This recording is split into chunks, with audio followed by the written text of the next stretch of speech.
because you have to do it. You have to do it at a specific time. It loses all its spontaneity and it becomes mechanistic. And that's the opposite of what makes sex fun. Hey, it's Dr. Amatma, host of Egg Meets Sperm, and this is the best podcast to get all of the vital information that you need to support your fertility journey holistically for you and your partner, because fertility takes two. Hey, welcome back, Susan. It's great to have you on Egg Meets Sperm. It's been a little while, but I'm really excited to have you here today. And you are so much of a sex expert. Of course, when it comes to fertility, sex is sometimes challenging for lots of couples. A lot of couples walk in thinking, oh, this is going to be great. We're trying, so we're going to have lots of sex. And then very quickly that fades and it goes into the struggle around sex, intimacy, and the fertility journey that should really be helping bring couples together is somewhat tearing them apart. So can we start with that? What do you think about that? I think it's one of the most challenging things in our lives when we struggle with fertility and we have to have sex. And it's, oh my God, it is such a chore. And the only thing that you can do is use coping mechanisms. And so today I thought it would be really good to talk about all of the coping mechanisms, because it's that or nothing. It's not that or nothing. There are other options eventually, but it's a great place to start is by having sex when you're in your fertile window. Yes. What you just said, like the chore of having sex, that's going to resonate with so many people that are on the fertility journey. Can you talk a little bit about why something that is usually fun all of a sudden becomes a chore? Yeah, because you have to do it. You have to do it at a specific time. It loses all its spontaneity and it becomes mechanistic. And that's the opposite of what makes sex fun. So it's interesting too. I think the last time I was on your show, and thanks so much for having me back, and it's awesome to see you, and you get more gorgeous every time I see you. We talked about my own fertility struggles of being so surprised at how many years it took me to conceive my beautiful daughter, who is now 27, and thinking about having her child in the next few years. And it's so nice to see the circle evolve, circle of life continue. But I've also had friends whose marriages have basically been ruined by this. Mm-hmm. Like they just had it just destroyed their sex life. And then they ended up really never getting back their sex life again. So it is a challenging moment in time of your life. So here are some things that I think can help. Okay. Because that's what we're here to do, right? We're here to solve problems. That's what your show is really about. It's the perspectives and the strategies to get through this time in the most pleasurable way you possibly can, because at the end, you'll need a baby. Yes. There's a couple of things. And one of them, and it was interesting, Dr. Pingle, who you had on recently, I was listening to that episode of yours, and she was so good. You guys were so good together. If you haven't listened to that episode, I did. I really enjoyed that one. I did too. You were great on that. Well, you're great on all your episodes. But if you haven't listened to Dr. Shah's episode on cortisol with Dr. Pingle, that one's definitely important to listen to. And here's what's really great. The basic premise of that episode was that the stress of life and the stress of trying to conceive kind of doubles down on your cortisol spiking. And then that, of course, makes you tired and it makes you have trouble sleeping. And then you're not yourself the next day and the next day. And your libido, and it was interesting, your conversations about testosterone and how hormones aren't necessarily going to help in these cases of conception. They're not going to make you hornier. And so you're fighting this uphill battle. And what's interesting about having intimate relations, and I want to expand the field of when we think about sex, what that means, because you've probably had somebody on here in the past talking about how the feminine is generally more responsive rather than spontaneous around sexuality. And that the masculine it's much easier for them to be like, hey, we need to we need to have sex right now. And they're like, okay, let's go. It's still hard for them to get erect on command and be ready to go and Mhm. be under pressure. But it's even harder for us because we don't already start out with that ready to go nature, that Mhm. single minded focus of the masculine. And one of the things that I want to tell you is that when you expand your concept of what sex is beyond just intercourse, you allow yourself. So, what people say when they talk about sex, they say there's foreplay and then there's sex, and Mhm. foreplay is everything, and sex is intercourse. And when you begin to reframe that as we're going to have intimacy and hope that it leads to intercourse instead of we're going, now we got to have sex, which means intercourse, it Yeah. really takes a lot of pressure off. Mhm. And one of the things that we have to do to lower our stress is generate oxytocin. So Mhm. all this Mhm. cortisol or adrenaline that we're creating is actually gets mollified, negated, diluted when we generate oxytocin. Yep. And of course, you've heard about oxytocin as a part of breastfeeding and bonding to your baby, but also the oxytocin that's generated, a beautiful hormone, Mhm. the chemical or the hormone of bonding is generated by full body touch and Mhm. things like that. And so for men, their arousal is much more linear and forward focused and intercourse focused and penetration focused. For women, we have to meander Mhm. in relaxation to our arousal. Our ladder, our arousal ladder, the climb up to our turn on is much slower, and it doesn't start by getting turned on. So if you've been feeling guilty or like there's something wrong with you because you're like, I need to be turned on, I need to be ready, I need to go, you can't. That's not how your arousal operating system works. Mhm.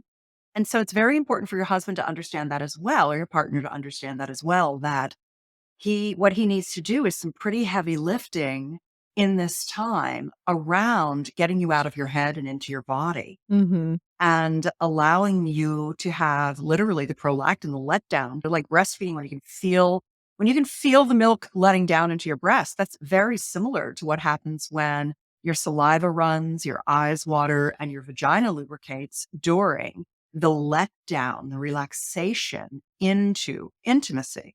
Mhm. So getting yourself out of this notion of now we're having sex and that means penetration and into, all right, we have to get me into arousal by getting me relaxed. And so more importantly than ever, during the time of trying to conceive, you're going to need a lot of foot rubs, back rubs, being held. You're going to need more verbal adoration and appreciation. And one of the things that's wonderful about men is that number one, they'll give up their pleasure for our pleasure. They want us to be happy. They are happy when they know we are happy. They don't live in our bodies and they don't know what to do. But what they love is a checklist. If you give them a checklist to your happiness, they're like, okay, I will check these things off. So if you say, okay, I listened to this podcast and this expert named Susan Bratton told me that if you do these things for me, it'll really help. And I'm going to give you a couple of more things as well. Because ultimately, what that's going to also do is it's going to allow you to relax. And when you relax and you have an ejaculatory experience of your husband's, when you allow his semen inside you, it's just going to get up there better when you're relaxed than when you're Yes. stressed Yeah, out too. absolutely. Tilting your hips up and saying, go guys, go, and Right. giggling in bed works. Yeah. When you So call the semen to the egg to the absolutely. sperm. I think there's a few things in what you said. Oxytocin, for one, I love it. It's one of my favorite hormones, and I consider it the most important fertility hormone, believe it or not. And oxytocin is, as you said, full body contact. I call it skin to skin. So as long as you're experiencing touch, touch is one of the best ways to stimulate that oxytocin production. The second thing you brought in was this idea of letting go of the notion of penetration and instead focusing on intimacy. And if that intimacy leads to penetration, great. And if it doesn't, that's okay. So, like, essentially taking the pressure off there. And then third is the checklist for your partner. So, let's get into it. What's on this checklist? Or how does a woman go about figuring out her checklist? Because I imagine there's some unique pieces for herself. There are unique pieces, and it's good to know that when you're a woman who runs with the moon, as we all do, even after menopause, our moon cycle is only a part of how our hormones ebb and flow. What we want today is going to be different than what we wanted the last time we made love or had intimacy. And what we want next time is going to be different too. There are times when you are much more of a tigress, and other times when you are definitely just a little kitty that needs to be held and petted from the top to the bottom, never against the fur. And so tuning into that is a very important thing. Being able to have the kind of relationship with your partner where you can tell them whatever is going on with you, because you're not in control of your animal body that you live in. You can support your animal body with your nutrition and your sleep and your relaxation and all of those things, but it still rules you. You are a slave to that animal. And so letting your partner know what's going on with you and where you are in your headspace and your physicality at each time that, lay down together is essentially what it is. So instead of thinking about having sex, start thinking about laying down together. And it was so cute. My husband got up and he was making his latte this morning, and he came back and he laid down and he said, "Can you just pet me for a minute? I need some petting." And so I petted him for a while until he got up to make the froth for his latte. It's so sweet.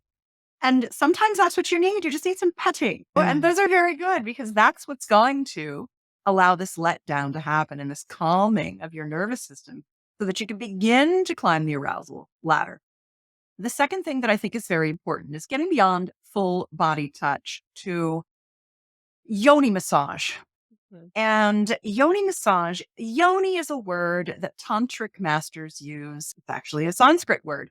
And it is the word that I like to use for the female genital system, because the vagina is the internal system and the vulva is the external face of your genital system. But you've got a clitoral structure, a perineal structure, a urethral structure. You've got a lot of erectile tissue all in the nooks and crannies of your yoni. I like to call it my little yoni. I think about it like sparkly rainbow unicorn. And one of the things that I like about thinking about it as my yoni is that it's one of the things that word is imbued with is a spirituality, a connection to source, to God, to consciousness, to your heart, to your partner's heart.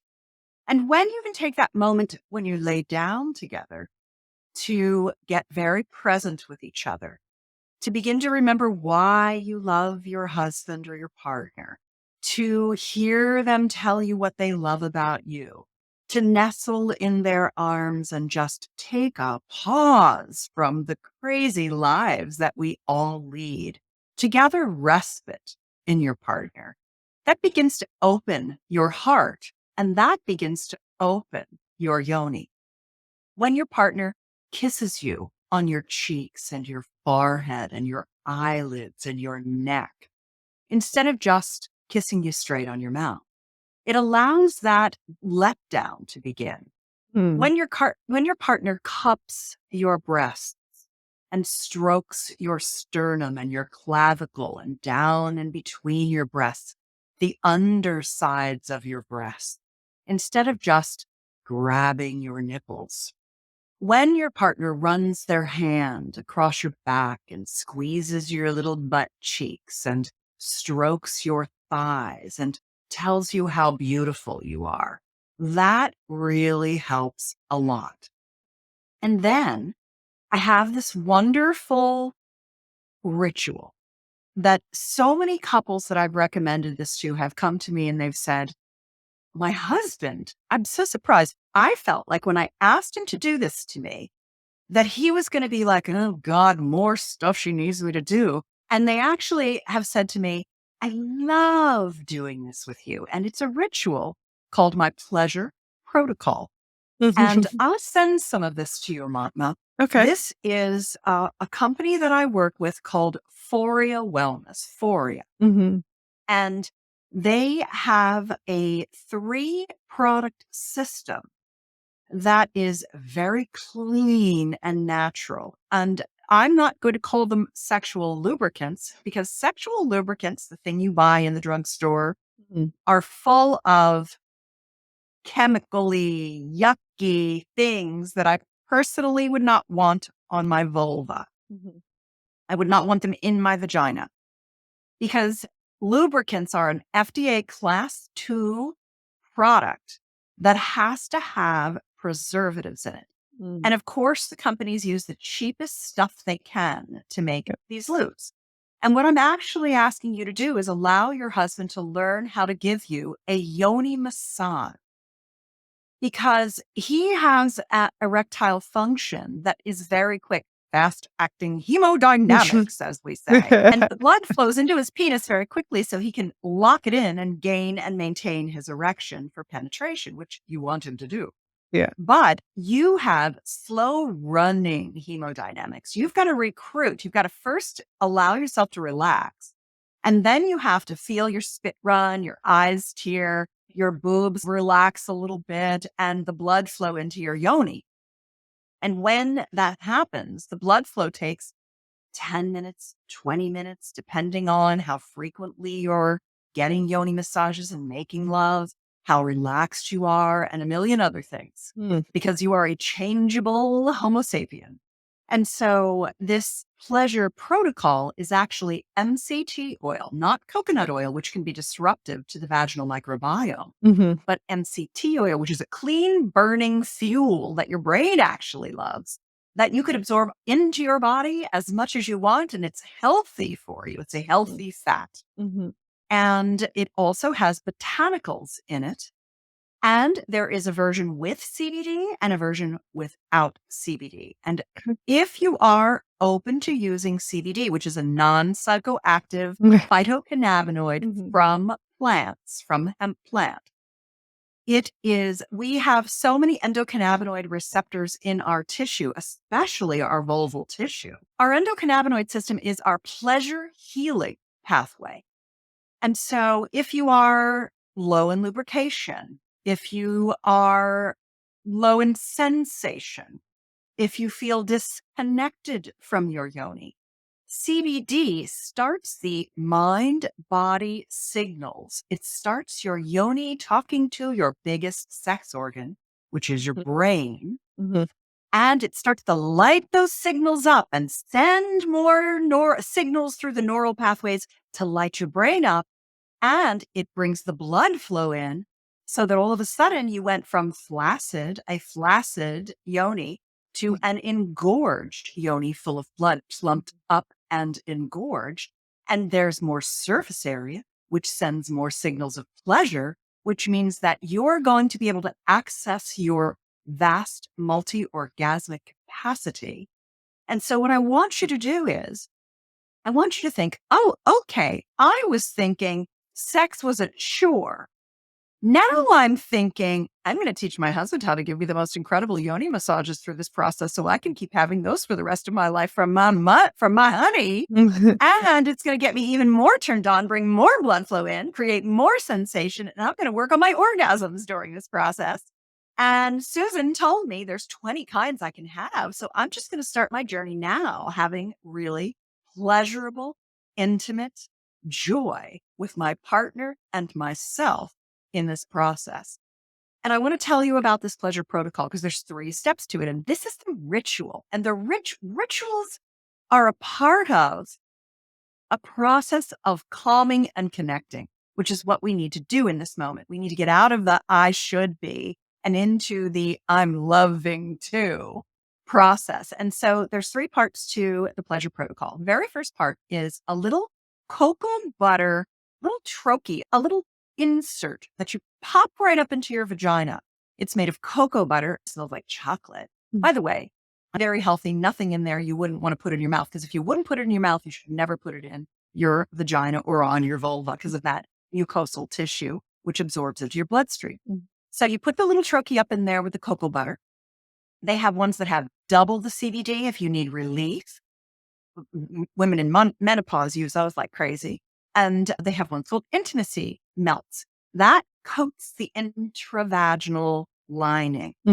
Then you give your partner a couple of drops. He squeezes a couple of drops on his fingertips of the Awaken Arousal Oil, and you rub that all over your vulva, the outside, the mons, the outer labia, the inner labia, the clitoral tip, the clitoral hood, the vestibule, the introital sphincter, the urethral sphincter, all the little bits of your vulva. And it starts the signals going to your brain, and your yoni goes, that's nice. And then you have the sex oil, which is the MCT oil with botanicals in it for all the slide and glide that you need as you go. So he can put that all over his hands and he can just start to touch your yoni on the outside. And what I say to the guys or to the partners is always start from the outside and work your way in. Don't go straight to the clitoris. Don't touch the vaginal opening.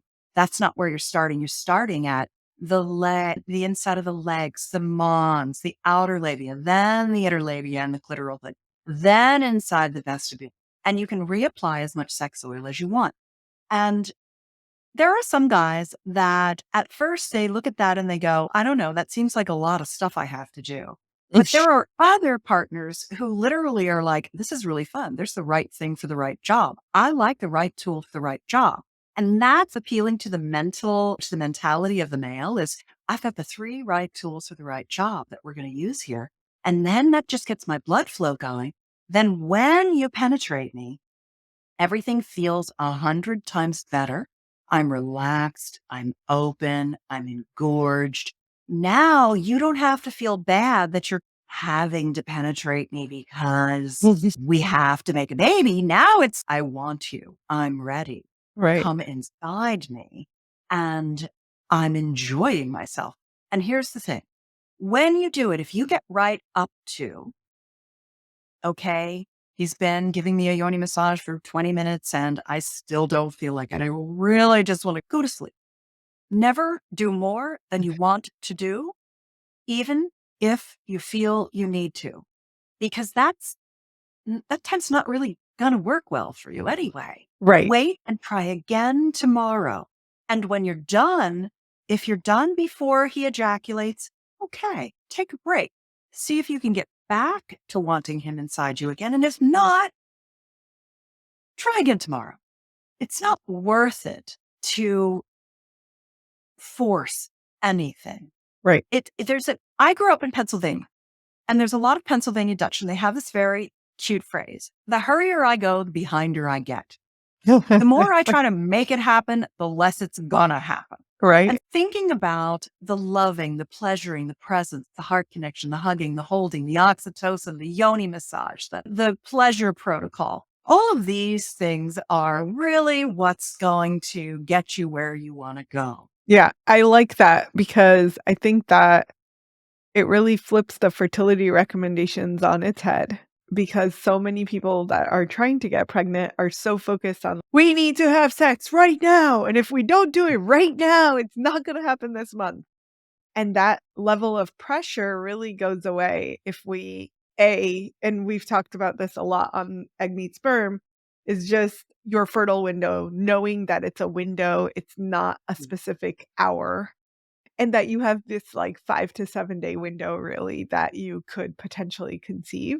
If you start on day 7, like the early part of that window, and then you're seeing where your bodies lead you rather than trying to force it.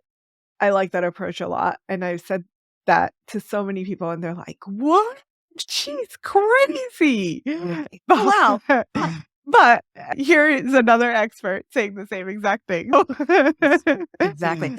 I'd like to send you some of the pleasure protocol. I think Okay. you'd love to have that in your fertility clinic. Yeah. And it's at pleasureprotocol.com. So if you're like, how do I get this stuff? It's at pleasureprotocol.com. Don't worry. It's right there. And and what they have on that page is there's CBD free, there's with CBD, and there's a trial size, which is what I was holding up in the video that we have Mhm, created together today. mhm, And it's nice if you just want to start out and dip your toe in the water.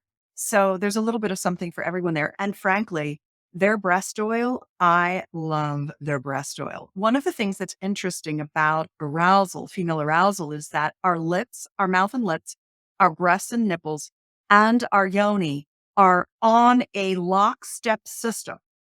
So when you're trying to get the blood flowing into your vulva, you can really make it happen faster. Everybody, I don't want to rush you, but I know you feel the pressure.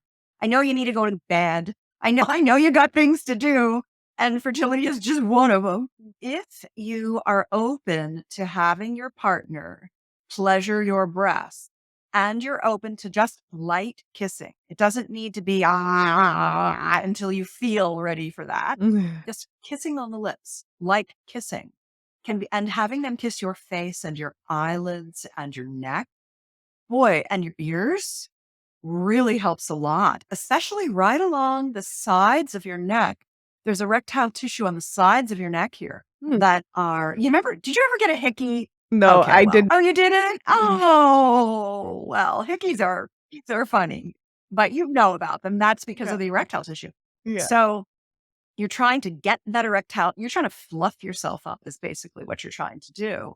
And all of that is going to just, it's going to hold, honestly, it's going to hold the semen in your vagina longer because you're engorged. Mhm. When the semen runs right out because you've rushed, it's lowering your chances of conception. There was another thing I wanted to say, and that's about semen itself. May Yeah. I? Yes, absolutely, and I was just gonna say that when you have oxytocin guided or oxytocin induced orgasm, it's Yeah. going to help the uterus actually contracts, which makes the semen travel It further. sips it up. Sperm are gonna yeah, they're gonna have the Mhm. superhighway instead of the slow Exactly. highway. It's pulling it up because when you have orgasms, your uterus tilts up. Mhm. So as you get aroused, the more aroused you are, your uterus pulls up and it pulls the semen up into through your cervix and Yeah, into your uterus. yeah. So all of this priming that I'm telling you about, whether that's breast massage and nipple pleasuring, and the 4 breast oil is incredible. Yeah. It smells good. And if you did an A/B split test, you did it on one boob and you didn't do it on the other boob, and you're like, which one feels better? It'd be like, oh gosh, yeah, get that on the other one. It just feels so good. And if you don't love your breasts, and so many women don't, it breaks my heart because I was that woman for a long time.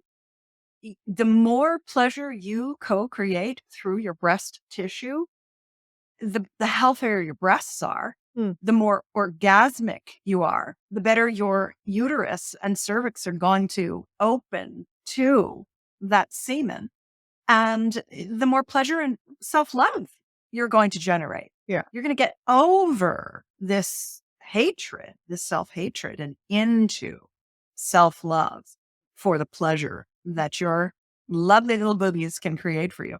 The last thing that I'll say is that there are so many benefits to semen. Just having the opportunity to have your partner ejaculate inside you is so beneficial to you. There's luteinizing hormone. There's serotonin to lift your mood. There's zinc for your cognitive function. There's spermidine, and putrescine, which are anti-aging benefits. 9 of the 12 hallmarks of aging. These are going to, especially if you're an older woman trying to conceive, these are lengthening your telomeres and helping you with autophagy and helping you with cellular renewal in semen. Yeah. So there are so many benefits. Oh, and it gives you testosterone, which helps you want more sex and feel more confident. And just having testosterone is such a nice gift that men give us. And they give it to us through their saliva as well as through their ejaculate. So even if you're like, okay, well, I don't really feel like having intercourse, but I'll do it for the testosterone and the serotonin. Fine. Whatever it takes, mama, whatever it takes. Very few people talk about the benefits of semen. Yeah. It's almost like in our culture, it's vilified. "Ooh, don't get that near you. And it's no, take as much of that as you can. It's very, very good for you. Yeah, amazing. This is always so fun. You mentioned 20 different types of orgasms. So Yes, I do. give me your top like 3 or 4. If you want to find all 20 of them so that you can explore them, you go to sexlifebucketlist.com.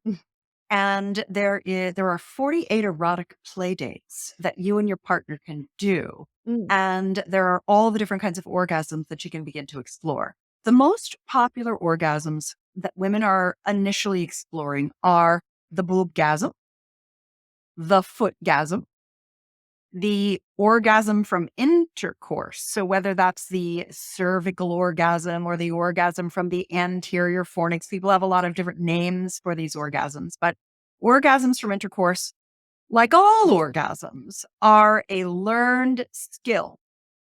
And the reason that women are aware of clitoral orgasms is number one, they hear about the 10,000 nerve endings, and it's the most commonly discussed orgasm because it's easy to access and it provides a lot of pleasure. But all of that erectile tissue in your vulva, the urethral, clitoral, and perineal systems, wrap around the vagina. It's not just your clitoris up here and your vagina down here. It's actually that the tip of the clitoris has this entire network of tissue that actually drapes around the vagina. So when you get it engorged, it gets big and hard, just like your husband's penis. When you rub it, that's why I love the pleasure protocol. When you rub it and caress it, it blossoms. And then that feels wonderful in your vagina and helps you have intercourse orgasms. So many women are doing that. Many women want to find their G spot. That's the urethral sponge. mm, That's part of the erectile tissue system. And when it's stroked and it likes some pressure, it blossoms and it actually pops out of the vagina, the vaginal opening, the introital sphincter. It pops right out of there and it's accessible. It feels incredible to be rubbed and touched. And a lot of women are very interested in female ejaculatory orgasm. So female ejaculate, all human bodies ejaculate. Men have grown to think that an orgasm it coincides with an ejaculation for them. That's just one kind of male orgasm. Men can have 20 kinds of orgasms too. The Homo sapien has over 20 kinds of orgasms. Locations to touch, techniques to use, and objects of desire, which are sex toys. Sex toys are fantastic to incorporate. The more orgasms you have, the better all of the systems are going to work. So I would say for women, it's clitoral, intercourse, G-spot, female ejaculatory, and breastgasms. Those are the 5 top winners. But then it leads into things like expanded orgasms and anal gasms and footgasms and coregasms and there's throatgasms and we are highly orgasmic and all orgasms are learned skills. You learned how to have whatever kind you're having if you've had them. If you haven't yet, you can just learn how. If you go to orgasmicintercourse.com, there are a bunch of techniques for learning how to have orgasms from intercourse. If you've got to have a lot of intercourse and you're not having orgasms from them yet, this might be a good time to try to learn that one. Love it. Intercourse. Orgasmicintercourse.com. I try to Lovely. make it easy because people are like, how do I find out about this? So I just make them easy to remember. Yes, awesome. This was absolutely riveting, as always. Good. I'm lucky. I work in a good subject area, don't I? It's certainly one that shows and allows your passion to come through. So I love it. Love it. I know you love me and you make me feel so comfortable and I appreciate always being welcomed back. And I love co-creating opportunities for women to have more pleasure with their partners and themselves. So thank you for having me as always. Yes, absolutely. Thanks for being here. And for those of you that are listening in, thank you for joining us today. There will be links in the show notes, so make sure to check those for anything that you might have missed or you're like, what was that link again? It's in your show notes. And we will see you next time on Egg Meets Sperm. If you love this episode, show us some love. And if you would love to leave me a voice memo, tell me what you love, what you hate, and what questions you have that you would like me to answer on Egg Meets Sperm. We're doing that all season long. So send me a memo, let me know what you love, let me know what needs improvement, and most of all, send me your questions.